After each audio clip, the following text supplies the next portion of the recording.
Hello दोस्तों। तो आज से हम लोग स्टार्ट करने जा रहे हैं ऑटोमेटा। ऑटोमेटा को आपसे एग्ज़ाम में 3 तरीके से पूछा जा सकता है। Number 1 theory of automata and formal language. Number 2 theory of automata जिसे टीए भी बोलते हैं। नंबर 3 थ्योरी ऑफ कंप्यूटेशन जिसे टीओसी बोलते हैं। ठीक, तो अब जान जाते हैं इसकी परिभाषा क्या होती है थ्योरी ऑफ ऑटोमेटा की। तो इसकी परिभाषा है, theory of automata is a subject in which study theory of machine which can works automatically. The machine we study in this subject are hypothetical machine. मतलब हम इस थ्योरी में एक ऐसी मशीन को पढ़ते हैं जो ऑटोमेटिकली वर्क करती है, और ये जो मशीन होती है ये बिल्कुल काल्पनिक होती है जिसे हम लोग बना नहीं सकते हैं। ठीक, और ऑटोमेटा में कुछ टर्मिनोलॉजी होती हैं जैसे सिंबल्स।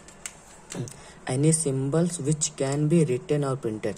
सिंबल्स का एक आसान से भाषा में बोला जा सकता है ऐसी कोई भी चीज़ जिसे हम लिख सकते हैं या फिर प्रिंट कर सकते हैं तो उसे सिंबल्स बोलते हैं।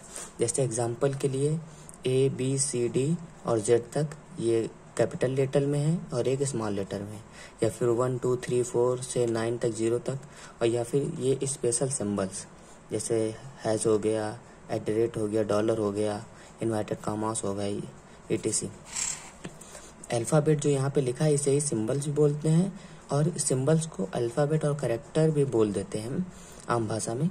तो अल्फ़ाबेट ये जैसे ABC 1 2 3 और 0 1 ये सिंबल्स ही हैं जिसे हम लोगों ने अल्फ़ाबेट में लिखा है। तो अब हम लोग आगे ऑटोमेटा की टर्मिनोलॉजी में पढ़ते हैं स्ट्रिंग्स। स्ट्रिंग्स का मतलब है arrangement of alphabet is known as string. जैसे AB BA ABCAB या फिर कैपिटल लेटर में हो सकता है। तो मतलब जब हम लोग अल्फ़ाबेट को मिला देते हैं तो उसे स्ट्रिंग कहते हैं। स्ट्रिंग में कम से कम 2 अल्फ़ाबेट तो होने चाहिए तभी वो स्ट्रिंग कहलाएगी, वरना वो अल्फ़ाबेट ही रह जाएगा। हाँ, तो अब तीसरी टर्मिनोलॉजी में हम लोग आते हैं। तो तीसरी टर्मिनोलॉजी है लैंग्वेज। लैंग्वेज किसे कहते हैं? The collection of string are known as language. मतलब जो स्ट्रिंग होते हैं उसके जो कलेक्शन होता है, मतलब उसको मिला के जो लिखते हैं वो एक लैंग्वेज बन जाती है।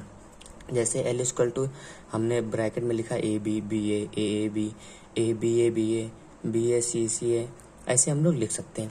तो ये एक लैंग्वेज हो गया। लैंग्वेज में 2 बात को हमेशा हमें ध्यान में रखना है कि number 1 language is contain 2 symbols और अल्फ़ाबेट। मतलब लैंग्वेज को लिखने के लिए हम लोगों को कम से कम 2 सिंबल्स का प्रयोग मतलब यूज करना पड़ता है। Number 2 language can be finite और इनफाइनाइट। मतलब इसमें सिंबल्स और स्ट्रिंग मतलब फाइनाइट भी हो सकते हैं या फिर इनफाइनाइट भी हो सकते हैं, तो उसे लैंग्वेज कहते हैं। तो नंबर 4 पे हम लोग आते हैं लेंथ ऑफ स्ट्रिंग। मतलब स्ट्रिंग की लेंथ हम लोग कैसे निकालें। तो इसका मतलब है number of character present in string is known as length of string. तो मतलब जितने कैरेक्टर एक स्ट्रिंग में होंगे उसे ही मतलब लेंथ ऑफ स्ट्रिंग कहते हैं। इसमें मतलब ये कोई स्पेसिफाई नहीं होता है कि A 2 बार आ गया तो उसको 1 बार गिनेंगे, A अगर 2 बार आया है या 4 बार आया है तो उसे 4 ही बार गिना जाएगा। जैसे एग्जाम्पल में AB है और इसको हम लोग मॉड में लिखते हैं, कुछ रीज़न है तो इसीलिए इसको मॉड में लिखते हैं। जैसे AB जैसे 2 है यहाँ पे A और B, और ABC इसमें 3 है तो इसको 3 लिया गया है। AB ABC तो इसमें देखिए 2 बार A आया, 2 बार B आया, फिर और 1 बार C आया, फिर भी हम लोगों ने इसको मतलब जोड़ा है तो मतलब 5 इसमें है करेक्टर, इसमें 5 है। और करेक्टर को हम लोग सिंबल या फिर अल्फ़ाबेट बोलते हैं। जैसे ये चौथा नंबर है ABA BA BA, तो ये 7 इसमें करेक्टर हो गए। तो अब हम लोग बढ़ते हैं और यहाँ तक आज की टॉपिक यहीं पे समाप्त होती है। अब अगला जब वीडियो आएगा तो उसमें हम इसमें से लैंग्वेज बनाना सीखेंगे, जैसे क्वेश्चन कुछ लेके।